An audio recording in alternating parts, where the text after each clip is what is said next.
Je prends une bobine, c'est-à-dire un long fil enroulé ici, que je connecte ici avec un ampèremètre, donc qui me permet de détecter s'il y a du courant qui passe ou pas dans la bobine.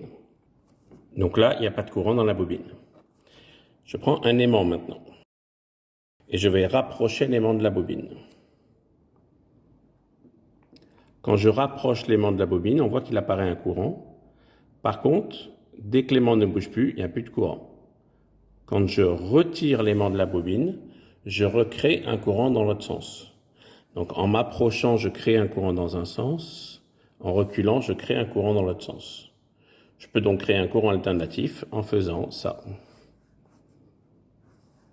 OK? Donc ici, quand je rapproche, je crée un courant dans un sens.